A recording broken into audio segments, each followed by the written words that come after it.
नमस्कार दोस्तों, जैसा कि आप सभी जानते हैं कि डीएसएसबी ने TGT male female post code 804/24 के लिए अभी 2 दिन पहले मेल भेजी थी सभी कैंडिडेट को कि वो उनके जो डॉक्यूमेंट था, जो डोजियर था, वो आगे डिपार्टमेंट को फॉरवर्ड कर दिया गया है। तो उसी के रिगार्डिंग मैं आपके लिए वीडियो लेके आया हूँ कि अब डीवी की तैयारी पूरे ज़ोर शोर से कर दें। आपका डीवी कुछ ही दिन में होने वाला है, क्योंकि आपका डोजियर डिपार्टमेंट को जा चुका है। जैसे ही डोजियर डिपार्टमेंट को चला जाता है, उसके 10 से 15 दिन के बीच आपका डॉक्यूमेंट वेरिफिकेशन का शेड्यूल जारी कर दिया जाएगा, जो कि आपको एजुडेल की साइट पे दिखाई देगा। आप शेड्यूल को डाउनलोड करें और जो उसमें डेट आपको निर्धारित की गई है, क्योंकि सबकी डेट अलग अलग होगी कि किस रोल नंबर से किस रोल नंबर तक बच्चों को बुलाया जाएगा, जो आपका वेन्यू है उस वेन्यू पे आप समय से पहुँचें। लेकिन उससे पहले आप क्या क्या डॉक्यूमेंट तैयार रखें, बिल्कुल भी घबराने की, डरने की बात नहीं है। आप उन चुनिंदा खुशनसीब लोगों में से हैं जो यहाँ तक पहुँचते हैं और आपने बहुत मेहनत की है अच्छे से। अब तो ये बहुत खुशी का समय है। बस शांत दिमाग से, बड़े अच्छे समझदारी से अपने डॉक्यूमेंटों को तैयार करें और अपनी डॉक्यूमेंट वेरिफिकेशन के लिए पहुँचें। तो मैं वो सारे डॉक्यूमेंट बता रहा हूँ आपको जो आपको तैयार रखने हैं, किस तरीके से तैयार रखने हैं, ताकि आपको किसी तरह की कोई परेशानी का सामना ना करना पड़े। स्टेप बाय स्टेप अपने डॉक्यूमेंट को तैयार रखें और सारी चीज़ें मैं आपको बताता हूँ। आइए शुरू करते हैं। तो सबसे पहले बात करते हैं एजुकेशनल सर्टिफिकेट्स की। तो जो एजुकेशन सर्टिफिकेट हैं दोस्तों आपके, जिसमें जो सबसे पहला डॉक्यूमेंट है आपका, वो आपकी 10th की मार्कशीट। जो 10th की मार्कशीट है और साथ में जो उसका सर्टिफिकेट है, ये बेसिकली होता है आपके डेट ऑफ बर्थ प्रूफ के लिए। और आपने इसी के अकॉर्डिंग आपका डीएसएसबी का जो ऑनलाइन पोर्टल होगा, उस समय आपने जानकारी भरी होगी। मतलब आपका खुद का नाम, candidate name, mother's name, father's name और डेट ऑफ बर्थ बिल्कुल 10th की मार्कशीट के अकॉर्डिंग ही आपने रजिस्ट्रेशन किया होगा। तो आप अपनी मार्कशीट और सर्टिफिकेट की फ्रंट और बैक दोनों साइड से, यदि बैक साइड में एक सीरियल नंबर लिखा है, एक सिग्नेचर भी कर रखा है, यदि कुछ भी जानकारी बैक साइड में है, तो आप उसकी फ़ोटोकॉपी कराएं। साफ़ सुथरी सी, कहीं से कोई हिस्सा कटा फटा ना हो, पूरी अच्छी से साफ़ सुथरी फ़ोटोकॉपी कराएं। दूसरा डॉक्यूमेंट आपका सेम 12th की मार्कशीट होगी। इसमें भी अपनी मार्कशीट और सर्टिफिकेट, जिसको हिंदी भाषा में सनद भी कहा जाता है, उसको आप तैयार रखें। तीसरा डॉक्यूमेंट आपका होगा ग्रेजुएशन। ग्रेजुएशन में जो आपके पास ऑनर्स या पास की डिग्री रही होगी, उसके सभी सेमेस्टर, चाहे आपका 6 सेमेस्टर में आपने किया हो या 3 ईयर का हो या आपका 4 ईयर का, जो भी आपने ग्रेजुएशन जैसा किया है, लेकिन English as a main subject उसमें होना चाहिए। ये आप भली भांति जांच लें, देख लें उसको कि ऐसा है या नहीं है, वरना फिर आपके साथ डेफिशिएंसी आएगी और आपके साथ समस्या पैदा हो सकती है। तो ग्रेजुएशन की सभी मार्कशीट, आप जितनी भी मार्कशीट हैं आपके साथ, 3 हैं, 6 हैं या 8 हैं, सभी मार्कशीट यदि सेमेस्टर वाइज है तो ज़्यादा हो जाएंगी। फ्रंट और बैक दोनों तरफ से एकदम विजिबल होनी चाहिए मार्कशीट, उसको तैयार रखें। इसके बाद जो नेक्स्ट होगा आपकी बीएड की डिग्री और उसकी मार्कशीट और डिग्री, इन दोनों की भी उसी तरीके से फ़ोटोकॉपी है कि विजिबल होनी चाहिए, फ्रंट बैक सारा कंप्लीट होना चाहिए, कहीं से कोई हिस्सा कटा फटा ना हो। फ़ोटोकॉपी वाले के पास जाके तसल्ली से बैठ के फ़ोटोकॉपी कराएंगे, साफ़ सुथरी दिखनी होनी चाहिए। इसको आप कंप्लीट करें। और सीटेट, जिसमें कि सीटेट की मार्कशीट और सर्टिफिकेट, ये भी 2 डॉक्यूमेंट होते हैं। इनको भी आप फ्रंट बैक, जहाँ भी बैक में कुछ जानकारी है तो सबकी फ़ोटोकॉपी कराएं और एक ही पेपर पे करानी है फ्रंट बैक। कभी सोचें क्या वैसे होगा, इसको तैयार कर लें। साथ में जो आप तैयार करेंगे दोस्तों, साथ में तैयार करेंगे कि आप अपनी पहचान और आवेदन संबंधित डॉक्यूमेंट जो हैं, कुछ डॉक्यूमेंट में आप इसमें मैं फालतू ही बताऊंगा ताकि आपको कम ना पड़े, वहाँ आप परेशानी का सामना करना पड़े। एक तो सबसे पहली बात एडमिट कार्ड, जो आप एग्ज़ाम देने गए होंगे अपने पोस्ट कोड 804/24 का, उस समय जब एग्ज़ाम में गए होंगे तो उसमें इन्विजिलेटर ने भी साइन किए होंगे, आपका थंब इम्प्रेशन लगा होगा और साथ में आपके सिग्नेचर भी होंगे जो आपने डोजियर भरते समय अपलोड किया होगा। तो वो एडमिट कार्ड आप अपने पास रखें ओरिजिनल फॉर्म में, और ये आपको इन फ्यूचर भी संभाल के रखना है। ओरिजिनल कहीं भी जमा नहीं करना है, अपने पास एडमिट कार्ड संभाल के रखना है, उसकी कॉपी करवा लें।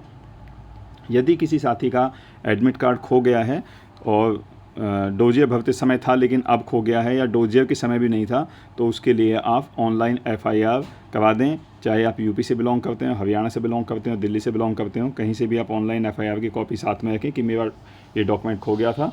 तो आप एडमिट कार्ड को भी अपने साथ रखेंगे और इसमें स्टैंप लगा होना चाहिए, साइन लगा होना चाहिए, थंब इम्प्रेशन होना चाहिए आपका, और इन्विजिलेटर के साइन होने चाहिए। अगला है आप अपना DSB OARS पोर्टल से अपना लॉगिन करेंगे और जो आपने फॉर्म अपना फिल किया था, जो एप्लीकेशन फॉर्म था, उसकी भी एक कॉपी निकाल के रख लें। हो सकता है वहाँ से मांगने लगें, क्योंकि उसमें ये होगा कि आपने कौन कौन सी जानकारी वहाँ फिल की थी। हालांकि वो सारा डॉक्यूमेंट आपका जिस दिन आपने फॉर्म अप्लाई किया था और आज तक के सब आपकी फ़ाइल में प्रिंट आउट उनके पास है ऑलरेडी, क्योंकि उसी से आपके डॉक्यूमेंट का वो मिलान करने वाले हैं। कुछ भी अलग आपको नहीं देना है। जो आपने फॉर्म भरते समय जानकारी दी थी, जो डोजियर के समय दी थी, वो सब आपको देनी है। साथ में जो डोजियर के साथ प्रेफरेंस फॉर्म आने वाला है, जैसे ही आपका DV आएगा तो DV के साथ एक आपकी पूरी PDF आएगी। उसमें बहुत सारे डॉक्यूमेंट होंगे, अटेस्टेशन फॉर्म होगा, बहुत सारी चीज़ें होंगी, प्रेफरेंस फॉर्म होगा। इसको आप कंप्लीट निकालें, PDF साफ़ सुथरी निकालें, उसको बड़े ध्यान से भरें। और दूसरी बात, अपनी हैंड राइटिंग में भरना है, किसी साथी से ना भरवाएं कि इतना ज़्यादा मैं कैसे भरूँगा, 3-4 फॉर्म भरने हैं, आप भर दो। सारे डॉक्यूमेंट आपको अपनी हैंड राइटिंग में भरने हैं और कोशिश करें कि इसको जहाँ ज़रूरत हो कैपिटल लेटर्स में भरें, स्मॉल लेटर्स में ना भरें। सारे जो फ़ॉन्ट है जो लिख रहे हैं आप, एकदम विजिबल होना चाहिए। और जो भी काले या ब्लैक बॉल पेन का इंस्ट्रक्शन हो उस तरीके से करें। ID प्रूफ के तौर पर अपना Aadhaar card, PAN card, voter card, ये सारे डॉक्यूमेंट अपने साथ लेके जाएँ और इन सब की जीरोक्स कॉपी भी साफ़ सुथरी अपने साथ लेके जाएँ। और पासपोर्ट साइज़ फ़ोटो खिंचाना है आपको, पोस्ट कार्ड साइज़ फ़ोटो खिंचाना है। पासपोर्ट साइज़ कम से कम 15-20 फ़ोटो खिंचा लें आप, अपने साथ लेके जाने हैं। और पोस्ट कार्ड साइज़ फ़ोटो भी आपको लेके जाने हैं। और जैसा कि आवेदन फॉर्म में आपने अपलोड किया है, ऐसा हो तो ज़्यादा बेहतर बात है, और ना हो तो घबराने की कोई बात नहीं है। आगे देखते हैं कि कैटेगरी और रिजर्वेशन से संबंधित डॉक्यूमेंट की बात करें तो जिस भी कैटेगरी से आप बिलोंग करते हैं, जैसे OBC से बिलोंग करते हैं, इसकी बात की जाए तो दिल्ली का OBC सर्टिफिकेट ही केवल मान्य है। दिल्ली के OBC के सर्टिफिकेट के अलावा यदि आपका सेंट्रल गवर्नमेंट का है, स्टेट गवर्नमेंट का है, वो सर्टिफिकेट नहीं चलेगा। इसके साथ ही जो है आपको NCL non creamy layer certificate की भी आवश्यकता होगी, जो कि उसी फाइनेंशियल ईयर का होना चाहिए, जो कि लेटेस्ट फाइनल ईयर जो चल रही है, फाइनेंशियल चल रही है, उसका होना चाहिए। तो इसका भी ध्यान रखें। यदि आप कैटेगरी SC ST से बिलोंग करते हैं तो आप भारत में कहीं भी निवास करते हैं, कहीं का सर्टिफिकेट भी आपको SC ST का मान्य होगा। EWS सर्टिफिकेट की बात करें तो ये निर्धारित वित्तीय वर्ष का जो आपने फॉर्म भरा था, उसमें जो दिया हुआ था फाइनेंशियल कौन सा होना चाहिए, उसका EWS सर्टिफिकेट जो आपने अपलोड किया था, फॉर्म भरते समय जानकारी दी थी, जो सर्टिफिकेट नंबर दिया था, वो अपने साथ रखें। और यदि हो सके तो लेटेस्ट भी आप बनवा के अपने साथ ले जाएं तो ज़्यादा बेहतर होगा। अब बात करते हैं, यदि कोई एक्स सर्विसमैन है या PWD कैंडिडेट है तो उसके लिए जो भी इसका दिव्यांगता प्रमाण पत्र हो, डिसेबिलिटी सर्टिफिकेट हो, उसका NOC हो, जो एक्स सर्विसमैन है, या फिर डिस्चार्ज सर्टिफिकेट हो, उसके साथ रखें। और यदि आप किसी दूसरे डिपार्टमेंट में इसमें ज्वाइन कर रहे हैं तो वहाँ के लिए भी ज्वाइंट हैं तो वहाँ से NOC आप अपने साथ लेके रखें। अब जो बड़ी महत्वपूर्ण बात करें अगले पे, वो ध्यान रखें कि भाई NOC जो नो ऑब्जेक्शन सर्टिफिकेट है, इसको आप विशेष रूप से ध्यान रखें। यदि आप पूर्व में किसी सरकारी विभाग या उपक्रम में कार्यरत हैं तो वहाँ से NOC अपने साथ अवश्य लेके जाएँ। और यदि किसी महिला साथी ने अपना नाम शादी के बाद चेंज कर दिया है या सरनेम ऐड कर दिया है, अपने हस्बैंड का नाम या जो भी सरनेम ऐड कर दिया है, तो नेम चेंज का जो सर्टिफिकेट है वो गजेट नोटिफिकेशन में निकला हुआ होना चाहिए। इसको आप तैयार रखें, या फिर आप SDM के द्वारा बना हुआ एक SDM जो एफिडेविट है उसको तैयार रखें। तो किसी भी दस्तावेज में यदि नाम में भिन्नता हो तो एफिडेविट जरूर रखना है, जो कि SDM से बना हुआ हो, या फिर आपका गजेट नोटिफिकेशन में इसकी सूचना दी गई हो। आगे बात करते हैं वेरिफिकेशन हो, जो आवश्यक दिशा निर्देश हैं, जो इम्पोर्टेंट इंस्ट्रक्शंस हैं, उनके बारे में बात करते हैं। तो जितने आपके ओरिजिनल डॉक्यूमेंट हैं वो अपने साथ रखें, सभी की फ़ोटोकॉपी रखें और इन सबको एक अलग अलग फ़ोल्डर में, ओरिजिनल डॉक्यूमेंट एक अलग फ़ोल्डर में और फ़ोटोकॉपी एक अलग फ़ोल्डर में। जितने भी फ़ोटोकॉपी सेट बनाएं तो कम से कम 3 सेट आप लेके जाएंगे अपने साथ, क्योंकि 1 या 2 तो अपने पास तो जमा कर लेंगे और बाकी आपके पास सेम रखा होना चाहिए। किसी डॉक्यूमेंट को अपनी तरफ से सेल्फ अटैच करके ना लेके जाएं। जैसे ही ज़रूरत पड़ेगी, वहाँ बहुत समय होता है, जब लाइन लगी होती है आपकी, बहुत समय मिल जाता है, सारे इंस्ट्रक्शन देते हैं, सब कोऑपरेटिव हैं वहाँ पे लोग, तो आप वहाँ अपने डॉक्यूमेंट को उस समय कहने के साथ ही सेल्फ अटैच कर सकते हैं। क्योंकि ऐसा हो सकता है कि आप सेल्फ अटैच कर लें, वो कहने नहीं बिना सेल्फ अटैच के दो, तो समस्या पैदा हो सकती है, क्योंकि साइन करने में ज़्यादा समय नहीं लगेगा, आप उस समय जो है अपने डॉक्यूमेंट को सेल्फ अटैच कर सकते हैं। इसके बाद जो सबसे महत्वपूर्ण बात करते हैं, सबसे महत्वपूर्ण बात ये है कि भाई ज़्यादातर ये देखा जा रहा है कि बच्चों के डॉक्यूमेंट में करेक्शंस हैं, जैसे कि या तो उनके खुद के नाम में करेक्शन है, यदि कैंडिडेट के नाम में करेक्शन है, यदि उनके मदर के नाम में करेक्शन है, यदि उनके फादर के नाम में करेक्शन है। तो इसके बारे में मैं आपको बताना चाहता हूँ कि यदि आपके मदर, फादर या आपके खुद के नाम में करेक्शन है तो आप क्या करेंगे। फॉर एग्जांपल, जैसे 10th-12th की मार्कशीट में किसी बच्चे का कुछ नाम था, लेकिन उसमें BA में जाके उसने सरनेम ऐड करा दिया, या उसके मदर फादर के नाम के साथ भी ऐसा ही हो गया है कि भी उस समय सरनेम नहीं था, बाद में ऐड हो गया है। तो जिस भी डॉक्यूमेंट में आपकी जो भी आपको लगता है कि कोई करेक्शन है या मिस्टेक्स है, उससे संबंधित आप एफिडेविट ज़रूर अपने साथ लेके जाएंगे बनवा के। एसडीएम का बन जाए तो बहुत बेहतर है, अदरवाइज आप नोटरी का एफिडेविट बनवा के ले जा सकते हैं।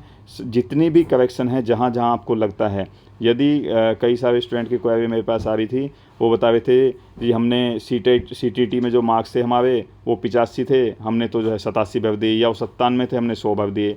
तो यदि आपको जहाँ भी लगता है कि मेरी कोई मिस्टेक है, तो उस मिस्टेक को लेके आप जो है एक शपथ पत्र, एक एफिडेविट बनवा के ज़रूर लेके जाएँ।